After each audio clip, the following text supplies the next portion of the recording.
साथियों नमस्कार, मैं सुमेर चौधरी एक बार पुनः आप सभी का स्वागत करता हूं आप ही के अपने इस लाइब्रेरियन गुरुजी प्लेटफॉर्म पर। साथियों, टॉपिक वाइज एमसीक्यू सीरीज अपनी चल रही थी और उस सीरीज के तहत एक एक टॉपिक को हम लेकर के उससे बनने वाले सभी क्वेश्चन इस प्लेटफॉर्म के माध्यम से तैयार करते हुए आगे बढ़ रहे हैं। उसी कड़ी में हमने प्रारंभ किया था इंडेक्सिंग वाला टॉपिक, और इंडेक्सिंग के महत्वपूर्ण प्रश्नों की अगर बात करें तो उस पर 2 क्लास पूर्व में हम कर चुके हैं। आज इंडेक्सिंग के प्रश्नों को लेकर आपकी तीसरी क्लास होने जा रही है। तो आज की इस क्लास में भी बहुत सारे महत्वपूर्ण क्वेश्चन हम देखने वाले हैं और आप बस इन्हें बहुत अच्छे से अपने मन और मस्तिष्क में बिठाते हुए आगे बढ़ते रहिएगा। तो चलते हैं, प्रारंभ करते हैं आज की इस महत्वपूर्ण क्लास को। देखिएगा साथियों, पहला क्वेश्चन आपके सामने है। क्या कहता है क्वेश्चन, आराम से समझना है और उसके बाद जवाब तक पहुंचना है। देखिएगा, पोप्सी में सेमेंटिक रिलेशनशिप को शब्दावली नियंत्रण उपकरण के द्वारा नियंत्रित किया जाता है, जिसे क्या कहा जाता है? यह सिंपल सा आपका सवाल है। पोप्सी की बात हो रही है। पोप्सी के अंदर सेमेंटिक रिलेशनशिप को वोकैबुलरी कंट्रोल डिवाइस के द्वारा नियंत्रित किया जाता है, जिसे आप लोग क्या कहेंगे? यह आपका सिंपल सा सवाल है और 4 ऑप्शन आपको दे रखे हैं। पहला ऑप्शन है, क्या उसे क्लासोरस कहेंगे, क्या उसे थिसोरोफेसेट कहेंगे, क्या उसे थिसोरस कहेंगे, या उसे यूनिट्रम कहेंगे? क्या कहेंगे आप लोग? सही जवाब क्या होगा साथियों? इसका सही जवाब जाएगा क्लासोरस। अब इसको आप यहां से भी पकड़ सकते थे, पोप्सी से। पोप्सी और प्रेसी दोनों ही प्री कोऑर्डिनेट इंडेक्सिंग सिस्टम है, प्री कोऑर्डिनेट है। यह चीज तो आपको मालूम है, हम पूर्व में बात कर चुके हैं। अब पोप्सी के जो डेवलपर थे वो गणेश भट्टाचार्य थे, पोप्सी जी भट्टाचार्य। याद भी हमने कुछ इसी प्रकार से किया था, पोप्सी जी भट्टाचार्य। और अगर वर्ष की बात करें तो पोप्सी का डेवलपमेंट जो है वो 1969 में हो जाता है और इसका पहला एडिशन जो है वो 1979 में आता है। तो पोप्सी, गणेश भट्टाचार्य और वर्ष 1969 और 79। लेकिन बात हो रही है यहां क्लासोरस की। क्लासोरस सबसे पहले तो ये दिमाग में बिठा लेना कि क्या है। तो आप कहेंगे सर ये एक शब्दावली नियंत्रण का उपकरण है, एक डिवाइस है या टूल आप कहते हैं। तो क्लासोरस के लिए भी व्यक्ति कौन थे? पकड़ सकते थे आप यहां से। पोप्सी के लिए गणेश भट्टाचार्य थे और आपके क्लासोरस के लिए भी गणेश भट्टाचार्य ही थे। तो दोनों चीजें यहां से पकड़ में आ जाएंगे। हां, अगर आपसे इसका भी वर्ष पूछ लिया जाता तो फिर आप कहते सर ये 1982 में आता है।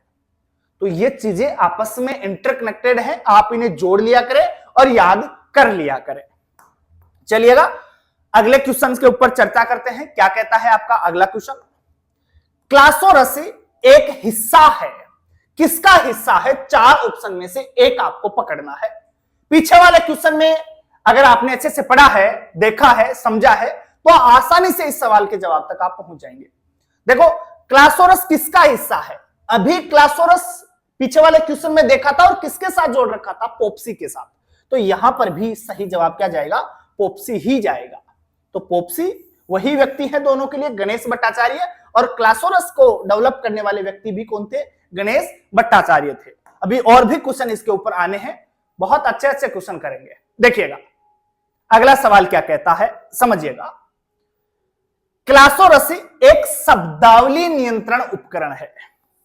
शब्दावली नियंत्रण का एक उपकरण है, एक डिवाइस है, एक टूल है, जिसे गणेश भट्टाचार्य के द्वारा विकसित किया गया था। जो चीजें आप जानते थे वो इसने क्वेश्चन में दे दी है और इसका उपयोग में किया जाता है, मतलब किस में किया जाता है। अगर आपने थोड़ा सा भी दिमाग लगाया हो पीछे वाले क्वेश्चन में या फिर अच्छे से सवाल को भी पढ़ लिया है तो भी इसका जवाब आप पकड़ जाएंगे। कैसे? आपने क्लासोरस का संबंध किससे किया था? अभी क्लासोरस का संबंध पोप्सी से देखा था। और पोप्सी क्या है? पोप्सी और प्रेसी दोनों ही प्री कोऑर्डिनेट इंडेक्सिंग स्कीम थी।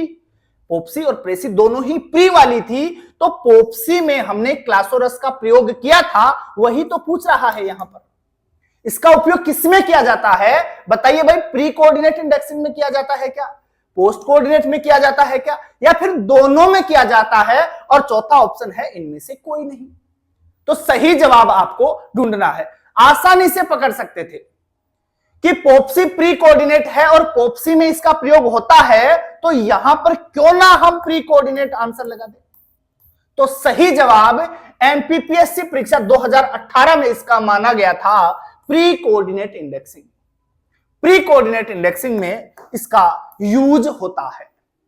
अगला सवाल देखिएगा, क्लासोरस शब्दावली नियंत्रण उपकरण किसने विकसित किया था? सबसे पहले तो आपके दिमाग में यह होना चाहिए कि क्लासोरस आखिर है क्या, तो आराम से पकड़ जाएंगे कि यह एक शब्दावली नियंत्रण का टूल है, एक डिवाइस है। तो यह विकसित किसने किया था? बहुत देर से हम बात कर रहे हैं इसकी। तो क्लासोरस किसके द्वारा विकसित किया गया था? चार ऑप्शन आपके सामने हैं। क्या रंगनाथन के द्वारा विकसित किया गया था, क्या पीएन कोला के द्वारा किया गया था, ए.के. मुखर्जी के द्वारा किया गया था, या फिर गणेश भट्टाचार्य के द्वारा किया गया था? तो क्लासोरस का विकास करने वाले व्यक्ति का नाम है गणेश भट्टाचार्य, और वर्ष पूछे तो 1982 आप लोग बता देंगे। चलिएगा अगले सवाल के ऊपर चर्चा कर लेते हैं।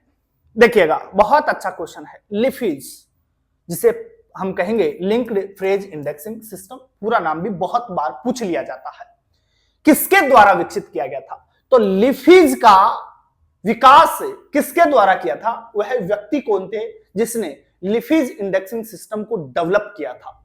चार ऑप्शन है भाई, बताइए। पहला टीसी कार्वेन, फेराडेन, येट्स और डरकर। बताइए भाई, पीटर डरकर थे क्या, टीसी कार्वेन थे क्या, या फेराडेन थे?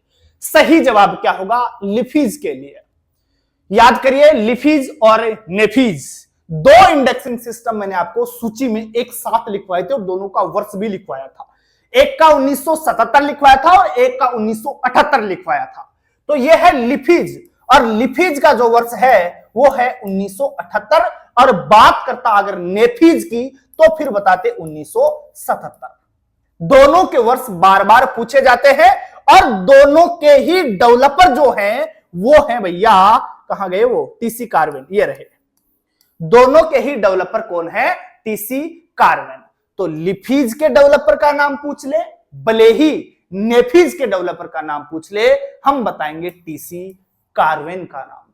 और वर्ष अगर पूछे तो लिफीज के लिए तो हम बताएंगे 1978, और नेफीज के लिए बताएंगे 1977। व्यक्ति दोनों के लिए एक ही है, टीसी कार्वेन।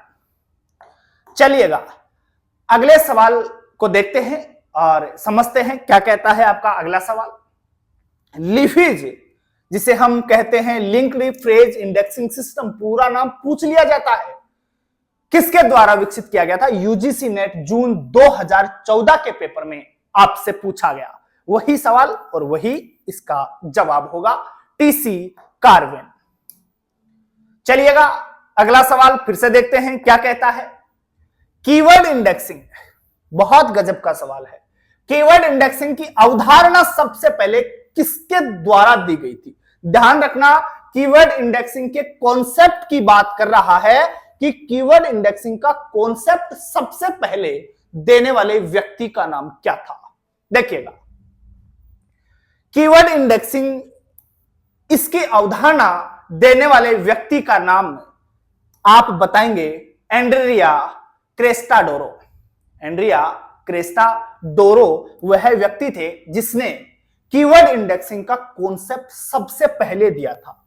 और अगर बात करूं कि ये कॉन्सेप्ट किस वर्ष में दिया गया था एंड्रिया क्रेस्टाडोरो के द्वारा, तो आप कहेंगे 1900 नहीं है भाई, दिमाग में रखना, 1864 का वर्ष। 1864 के अंदर कीवर्ड इंडेक्सिंग का कॉन्सेप्ट एंड्रिया क्रेस्टाडोरो ने दे दिया था। और अगर मैं बात करूं कि किस नाम से दिया था, तो KWI और T के नाम से दिया था। पूरे नाम की अगर बात करूं तो कीवर्ड इन टाइटल के नाम से दिया था। तो ये जो कॉन्सेप्ट है वो क्विट के नाम से दिया गया था, 1864 में दिया गया था। देने वाले व्यक्ति का नाम था एंड्रिया क्रेस्टाडोरो। बहुत सारे ऐसे सवाल आसपास के जो सवाल बनते हैं वो हम साथ के साथ देखते हुए चलेंगे, ताकि परीक्षा में इधर उधर से कोई भी सवाल आ जाए तो हमें समस्या नहीं हो। 1864 और क्विट के नाम से ये दी गई थी और देने वाले व्यक्ति का नाम एंड्रिया क्रेस्टाडोरो था। चलिएगा अगले सवाल की बात करते हैं। क्या कहता है आपका अगला सवाल, देखिएगा। कैचवर्ड इंडेक्सिंग जो शब्द है उसका इस्तेमाल किसके लिए किया गया था? कैचवर्ड इंडेक्सिंग जो शब्द है उसका इस्तेमाल किसके लिए किया गया था? कीवर्ड इंडेक्सिंग के लिए किया गया था क्या? चेन इंडेक्सिंग के लिए किया गया था क्या? प्रेसी के लिए था या फिर पोप्सी के लिए था? बताइए भाई, कैचवर्ड इंडेक्सिंग जो शब्द है वो किसके लिए यूज किया गया था? सही जवाब जाएगा कीवर्ड इंडेक्सिंग के लिए। कीवर्ड इंडेक्सिंग के लिए किया गया था कैचवर्ड नामक शब्द का प्रयोग। चलिएगा अगला सवाल देखते हैं। क्या कहता है अगला सवाल? कीवर्ड इंडेक्सिंग सिस्टम का इस्तेमाल में किया गया, किसके अंदर किया गया था? कीवर्ड इंडेक्सिंग सिस्टम का। कीवर्ड इंडेक्सिंग सिस्टम का यूज किसमें किया गया था? केमिकल एब्स्ट्रैक्ट में किया गया था या लीसा में किया गया था, बीएनबी में किया गया था या इंजीनियरिंग इंडेक्स में किया गया था? बहुत गजब के सवाल हैं, बार बार पूछे जा रहे हैं। बताइए भाई सही जवाब क्या जाएगा? कीवर्ड इंडेक्सिंग का प्रयोग किसमें किया गया था? आप कहेंगे सर केमिकल एब्स्ट्रैक्ट में किया गया था। केमिकल एब्स्ट्रैक्ट में किसका प्रयोग किया गया था? आप कहेंगे सर कीवर्ड इंडेक्सिंग का किया गया था। देखिएगा फिर से एक और अच्छा सवाल है। क्विक का विस्तार करें, अर्थात क्विक का पूरा नाम क्या है? 4 ऑप्शन आपके सामने हैं, बताइए भाई। पहला ऑप्शन है कीवर्ड इन कोलैबोरेशन, दूसरा ऑप्शन है की टर्म इन कॉन्टेक्स्ट, तीसरा ऑप्शन है कीवर्ड इन कॉन्टेक्स्ट और चौथा ऑप्शन है कीवर्ड इंटरनल कॉन्टेक्स्ट। चारों में से एक जवाब सही है, वही आपको पकड़ना है। क्विक का पूरा नाम बताइए भाई। क्विक याद करवाया था ना, क्विक अठा एचपी लुहन, है ना? तो एचपी लुहन के द्वारा यह दी गई थी और 1958 इसका वर्ष था। वर्ष भी आपसे पूछ लिया जाए तो 1958 बताएंगे और व्यक्ति का नाम पूछे तो एचपी लुहन, LUH और सीधा N है। कई जगह एचपी लुहान भी लिखा हुआ है, इंग्लिश में देख लेना LUH, उसके बाद सीधा N है, A नहीं है बीच में, है ना? एचपी लुहन है भाई। तो क्विक का विस्तार क्या है? आप कहेंगे sir keyword in context. Quick 1958 में आती है और व्यक्ति का नाम है एचपी लुहन। चलिएगा अगला सवाल देखते हैं। क्या कहता है? क्विक इंडेक्स की संकल्पना की थी, वही सवाल आ गया है। व्याख्या करने के बाद आगे वाले सवालों के जवाब आपको मिल जाते हैं। खैर कोई बात नहीं, याद होना चाहिए आपको, कैसे भी हो बोले। तो कर्नाटक रिसेप्शनिस्ट या लाइब्रेरियन 2014 का जो पेपर हुआ था कर्नाटक में, उसमें यह सवाल पूछा गया था। बताइए भैया क्विक इंडेक्स की संकल्पना करने वाले व्यक्ति कौन थे? अभी बता चुका हूं पीछे वाले क्वेश्चन में, एचपी लुहन। 1958 का वो वर्ष था। चलिएगा अगले सवाल की बात करते हैं। क्विक इंडेक्सिंग सिस्टम किसके द्वारा विकसित किया गया था? क्विक, वही क्वेश्चन और वही आंसर, एचपी लुहन, 1958 का वो वर्ष। चलिएगा स्टॉप वर्ड सूची की अवधारणा किसके संदर्भ में प्रासंगिक है? स्टॉप वर्ड सूची की जो अवधारणा है वो किसके संदर्भ में प्रासंगिक है? तो हम अभी क्वेश्चन देख रहे हैं कीवर्ड इंडेक्सिंग के, तो इसका भी सही जवाब कीवर्ड इंडेक्सिंग ही होगा। अगला सवाल देखिएगा, कौन सी इंडेक्सिंग प्रणाली संदर्भ के संकेतक के रूप में दस्तावेज के सिंगल टर्म और एक्सेशन नंबर का उपयोग करती है? दस्तावेज की सिंगल टर्म और एक्सेशन नंबर का उपयोग करने वाली आपकी इंडेक्सिंग प्रणाली कौन सी है? बताइए भाई। क्या पोप्सी होगी, क्या क्विक होगी, क्या इंडेक्स ऑफ डीडीसी या रिलेटिव इंडेक्स? सही जवाब क्या होगा? तो साथियों इसका सही जवाब जाएगा क्विक, कीवर्ड इन कॉन्टेक्स्ट। साथियों क्विक के अंदर क्या होता है, जो डॉक्यूमेंट का टाइटल है उस टाइटल के हिसाब से आपकी ये जो इंडेक्सिंग स्कीम है ना, डॉक्यूमेंट के टाइटल के हिसाब से ऑटोमेटिकली एंट्री जनरेट कर लेती है। जो क्विक है डॉक्यूमेंट के टाइटल के हिसाब से ऑटोमेटिकली क्या कर लेती है, एंट्री जनरेट कर लेती है। तो टाइटल विशेष रूप से इसमें ध्यान में रखना आप। तो बी इसका सही जवाब होगा। अगला सवाल देखिएगा, लेखक के नाम के साथ संवर्धित क्विक का संस्करण क्या कहलाता है? लेखक के नाम के साथ संवर्धित, अगर पूरा नाम आपको याद है इनका तो आराम से सवाल का जवाब आप पकड़ जाओगे। देखिएगा, क्या वाडेक्स होगा, कोक होगा, क्वेक होगा या क्विक होगा? क्या इसका सही जवाब होगा? लेखक का नाम पकड़ लीजिए यहां से, वाडेक्स इसका सही जवाब होगा। देखिए word and author index, author का नाम भी आ रहा है, ये लेखक के नाम की ही बात कर रहा है। वर्ड एंड ऑथर इंडेक्स इसका पूरा नाम है, वाडेक्स इसका सही जवाब जाएगा। अगला सवाल, आईबीएम के एचपी लूहन ने रासायनिक सार में आने वाले लेखों के शीर्षकों के लिए कीवर्ड इंडेक्स बनाने के लिए कार्यक्रम कब विकसित किया था? उस कार्यक्रम का वर्ष आपको बताना है। कब का मतलब वो वर्ष आप पकड़ेंगे। ये वर्ष कई बार पूछ लिया जाता है तो मैंने डाल दिया है। ओएसएससी 2021 में कोई पेपर हुआ, उसमें यह सवाल पूछा गया और उसके अंदर आंसर माना गया 1961। तो ये डायरेक्ट तथ्य हैं, सीधे सीधे याद कर लेना, इनमें कोई समझाने वाली बात नहीं है। जो फैक्ट है, जो आपके फैक्ट हैं वो तो आपको अच्छे से याद होने ही चाहिए। फैक्चुअल क्वेश्चन बहुत सारे पूछे जाते हैं आपको परीक्षा के माध्यम से। अगला सवाल देखिएगा, क्या कहता है, विषय अनुक्रमण, विषय अनुक्रमण का कंप्यूटरीकरण सबसे पहले किस संगठन ने शुरू किया था? बताइए भाई, उस संगठन का नाम बताना है। विषय अनुक्रमण का कंप्यूटरीकरण करने वाला वह संगठन कौन सा था? कौन से संगठन के अंदर कंप्यूटरीकरण का कार्य किया गया था सब्जेक्ट इंडेक्सिंग के लिए?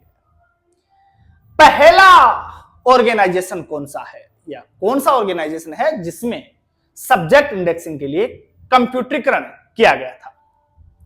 डीआरटीसी बेंगलोर होगा क्या, इंसडोक होगा क्या, देसीडोक होगा क्या, या फिर आईसीएआर नई दिल्ली होगा?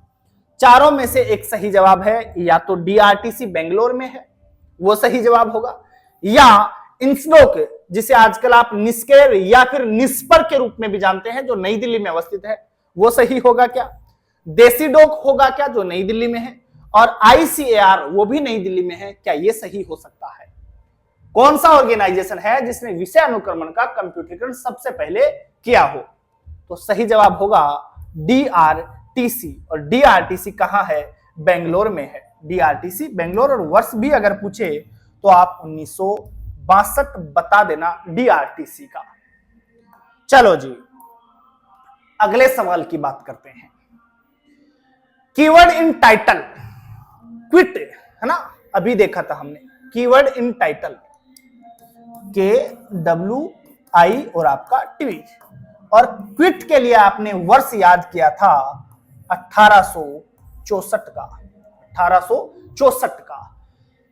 क्विट को quick, keyword in context KWIC, quick के नाम से संशोधित किया था।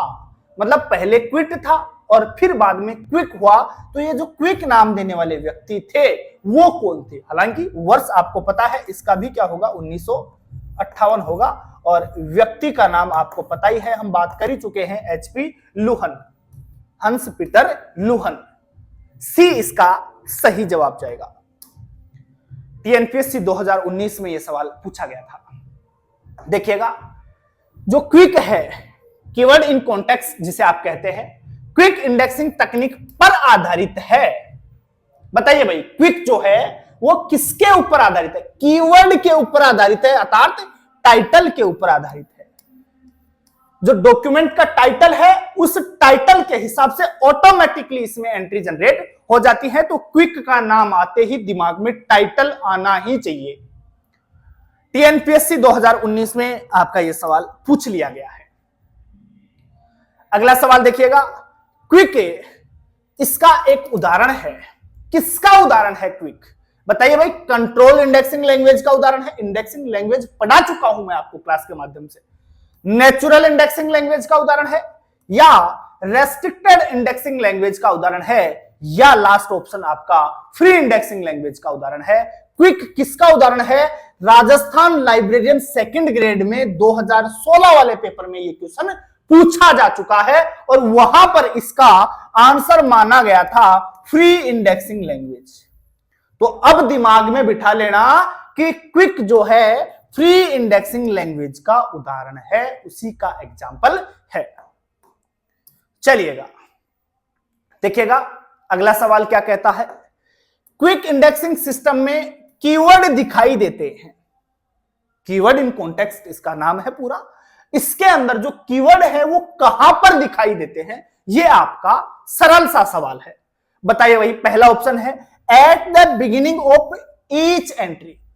प्रत्येक एंट्री के प्रारंभ में, शुरुआत में दिखते हैं क्या कीवर्ड आपके? मतलब प्रत्येक एंट्री के प्रारंभ के अंदर आपको दिखते हैं क्या? दूसरा ऑप्शन है at the end of the each entry. प्रत्येक एंट्री के लास्ट में आपको कीवर्ड दिखते हैं क्या? तीसरा ऑप्शन है top of the each entry. प्रत्येक एंट्री के टॉप में दिखते हैं क्या आपको कीवर्ड? और चौथा ऑप्शन दिया है सेंटर। प्रत्येक एंट्री के सेंटर में आपको कीवर्ड दिखते हैं क्या? तो बताइए भाई क्विक इंडेक्सिंग सिस्टम में कीवर्ड कहां दिखाई देते हैं? तो आप कहेंगे सर प्रत्येक एंट्री के प्रारंभ के अंदर कीवर्ड दिखाई देते हैं। ये आपका एकदम इजी सा सवाल था, याद कर लेना भाई। कोई पीएचडी आपको नहीं करनी है, लेकिन ये तथ्य है, बार बार पूछे जाते हैं। आप इन तथ्यों को अच्छे से याद कर लीजिएगा। देखिएगा अगला सवाल क्या कहता है। क्लिक के ऊपर आ गए हैं अब, है ना। क्लिक, और इसका पूरा नाम भी बहुत बार पूछ लिया जाता है, की लेटर इन कॉन्टेक्स्ट। क्लिक, और क्लिक का विकास किसने किया था? की लेटर इन कॉन्टेक्स्ट का विकास किसने किया था? क्लिक का विकास किसके द्वारा किया गया था, यह आपसे पूछा जाता है। तो ध्यान रखना, कैंट याद कर लेना। क्लिक के नाम से कैंट अपने आप दिमाग में आ जाएगा। क्लिक का विकास करने वाले व्यक्ति कौन थे? आप कहेंगे सर ए.के. कैंट थे। बहुत गजब का सवाल आपके सामने फिर से है। विशिष्ट वन स्ट्रिंग की संभावित आवर्ती निर्धारित करने के लिए कौन से इंडेक्स का उपयोग किया जाता है? तो विशिष्ट वन स्ट्रिंग की संभावित आवर्ती फ्रीक्वेंसी निर्धारित करने के लिए कौन से इंडेक्स का उपयोग किया जाएगा? आप कहेंगे सर क्लिक का उपयोग किया जाएगा। सीधे सीधे तथ्य हैं, कई बार परीक्षाओं में पूछ लिए जाते हैं, इसलिए ये करवाना भी आवश्यक था। अगला सवाल देखिएगा। कीवर्ड आधारित खोज प्रणाली के अंदर, देखो बहुत अच्छा सवाल है, थोड़ा सा इसको समझना आप। कीवर्ड आधारित खोज प्रणाली के अंदर समझिएगा, उच्च स्मरण और कम परिशुद्धता होती है क्या? कीवर्ड आधारित अगर कोई इंडेक्सिंग प्रणाली है तो उसके अंदर क्या उच्च स्मरण मतलब हाई रिकॉल और कम परिशुद्धता मतलब लो प्रिसिशन, कौन सा ठीक होगा? निम्न स्मरण और उच्च परिशुद्धता, समान स्मरण और परिशुद्धता दोनों समान है क्या, या उपरोक्त सभी? तो ध्यान रखना साथियों, कीवर्ड आधारित जो खोज होती है उसमें प्रिसिशन कम होता है, परिशुद्धता कम होती है। टाइटल के मिलते जुलते शब्द है वो भी खोज लिए जाते हैं, तो कम परिशुद्धता। और एक चीज का ध्यान रखना, रिकॉल और प्रिसिशन दोनों एक दूसरे के अपोजिट हैं, दोनों अपोजिट हैं। परिशुद्धता और उच्च स्मरण एक दूसरे के विलोम है, उल्टे चलते हैं। अगर परिशुद्धता कम होगी तो डेफिनेट है कि स्मरण अर्थात रिकॉल ज्यादा होगा। अगर रिकॉल ज्यादा है तो परिशुद्धता कम होगी, रिकॉल कम है तो परिशुद्धता टॉप पर होगी, ज्यादा होगी। एक दूसरे से हमेशा उल्टे चलेंगे। तो ध्यान रखना, कीवर्ड आधारित जो खोज प्रणाली है, जो आपकी इंडेक्सिंग सिस्टम है, उसमें परिशुद्धता कम होगी, डेप्थ गहनता जो है बहुत कम होगी। अभी बात करेंगे रिकॉल और प्रिसिशन दोनों होते क्या है, उनकी भी चर्चा करेंगे। देखिएगा अभी बहुत सारे क्वेश्चन करेंगे हम रिकॉल और प्रिसिशन के। देखिएगा, बहुत अच्छा सवाल। अनुक्रमण भाषाओं की विशिष्टता के स्तर में वृद्धि, समझिएगा, विशिष्टता के स्तर में वृद्धि के परिणाम स्वरूप वृद्धि होती है। किसमें वृद्धि होगी? क्या रिकॉल में होगी, प्रिसिशन में होगी, नॉइस में होगी, या फिर रिकॉल और प्रिसिशन दोनों में होगी? अब कुछ लोगों के तो रिकॉल और प्रिसिशन क्या है यही समझ नहीं आ रहा होगा। भाई रिकॉल क्या है और प्रिसिशन क्या है, समझिएगा। बिल्कुल सरल शब्दों में मैं बताने की कोशिश करता हूं। रिकॉल का मतलब क्या होता है? देखिएगा, रिकॉल का मतलब है कि सभी प्रासंगिक वस्तुओं को पुनर्प्राप्त करने की क्षमता, सभी प्रासंगिक वस्तुओं को पुनर्प्राप्त करने की क्षमता को हम रिकॉल कहते हैं। सभी वर्ड पे ध्यान देना थोड़ा सा। सभी प्रासंगिक वस्तुओं को पुनर्प्राप्त करने की जो क्षमता है उसे हम रिकॉल कहते हैं। प्रिसिशन में थोड़ा सा अलग है, और अलग नहीं बहुत अलग है। क्या इसमें तो सभी थे, सभी प्रासंगिक वस्तुओं को पुनर्प्राप्त करने की क्षमता को तो रिकॉल कहते हैं, और प्रिसिशन में केवल शब्द जोड़ लेना, केवल उन वस्तुओं को पुनर्प्राप्त करने की क्षमता जो प्रासंगिक है। मतलब इसका एरिया बड़ा है और इसका एरिया बिल्कुल छोटा सा है, सटीक खोज करती है। ये मिलती जुलती चीजें भी खोजेगा और यहां से क्या होगा, एकदम सटीक चीज की खोज हो जाएगी, सटीक वस्तु की खोज हो जाएगी। तो इसका एरिया बड़ा है, इसकी गहनता अधिक है।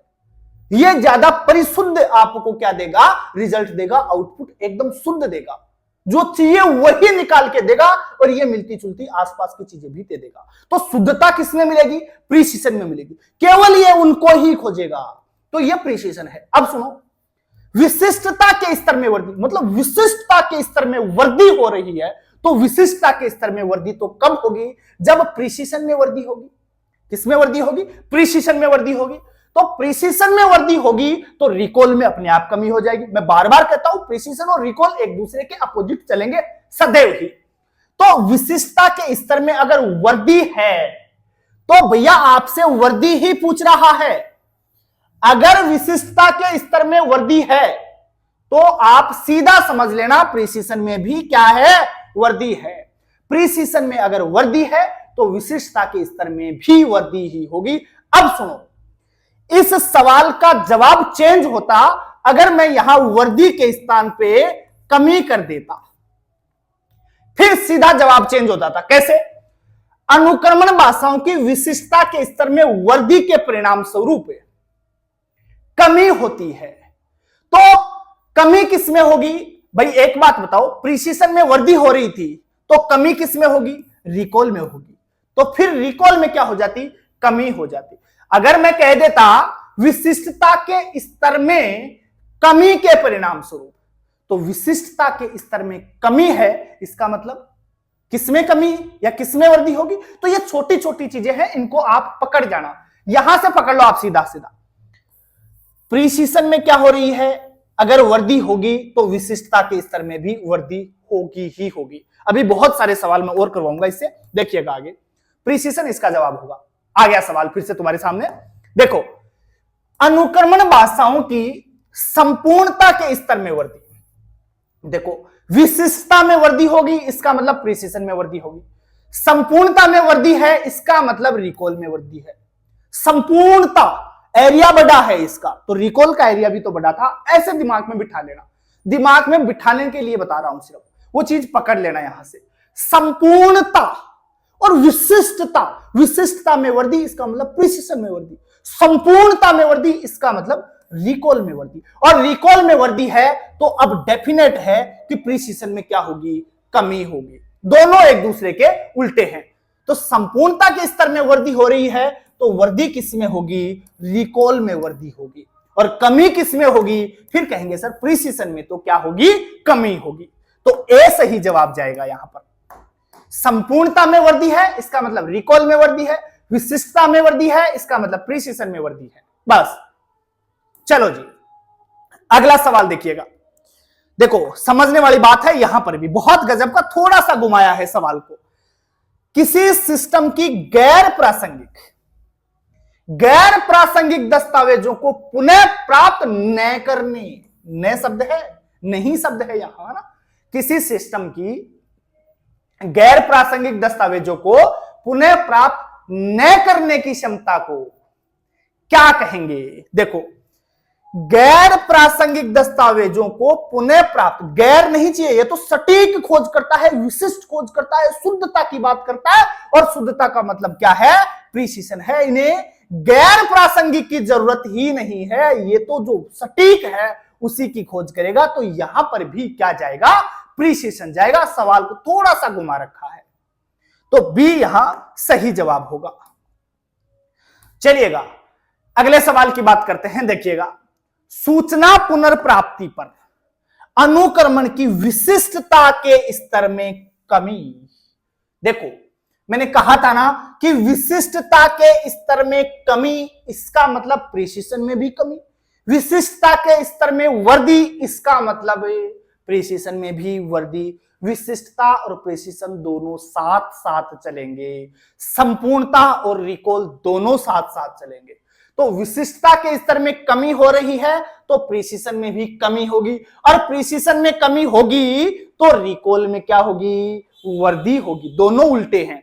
तो यहां विशिष्टता के स्तर में कमी, इसका मतलब प्रिसीशन में भी कमी। तो ऐसा ऑप्शन ढूंढ ले, प्रिसीशन में कमी हो, डिक्रीज रिसेल नहीं, प्रिसीशन डिक्रीज होना चाहिए, तो डिक्रीज प्रिसीशन ये रहा।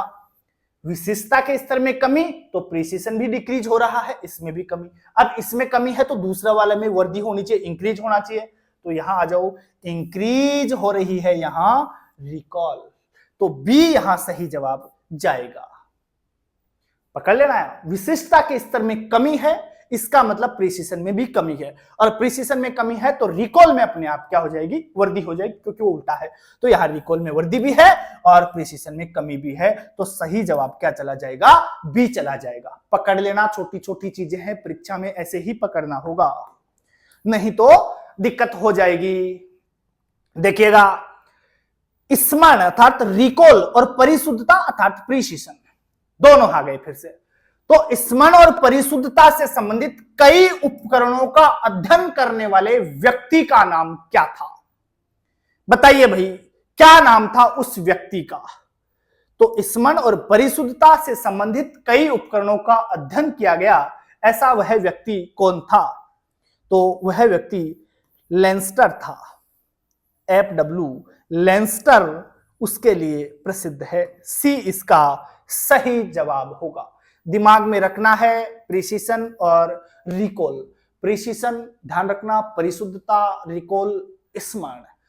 प्रिसीशन और रिकॉल दोनों को दिमाग में रखना। विशिष्टता के साथ साथ कौन चलेगा? प्रिसीशन चलेगा, और संपूर्णता के साथ साथ रिकॉल चलेगा।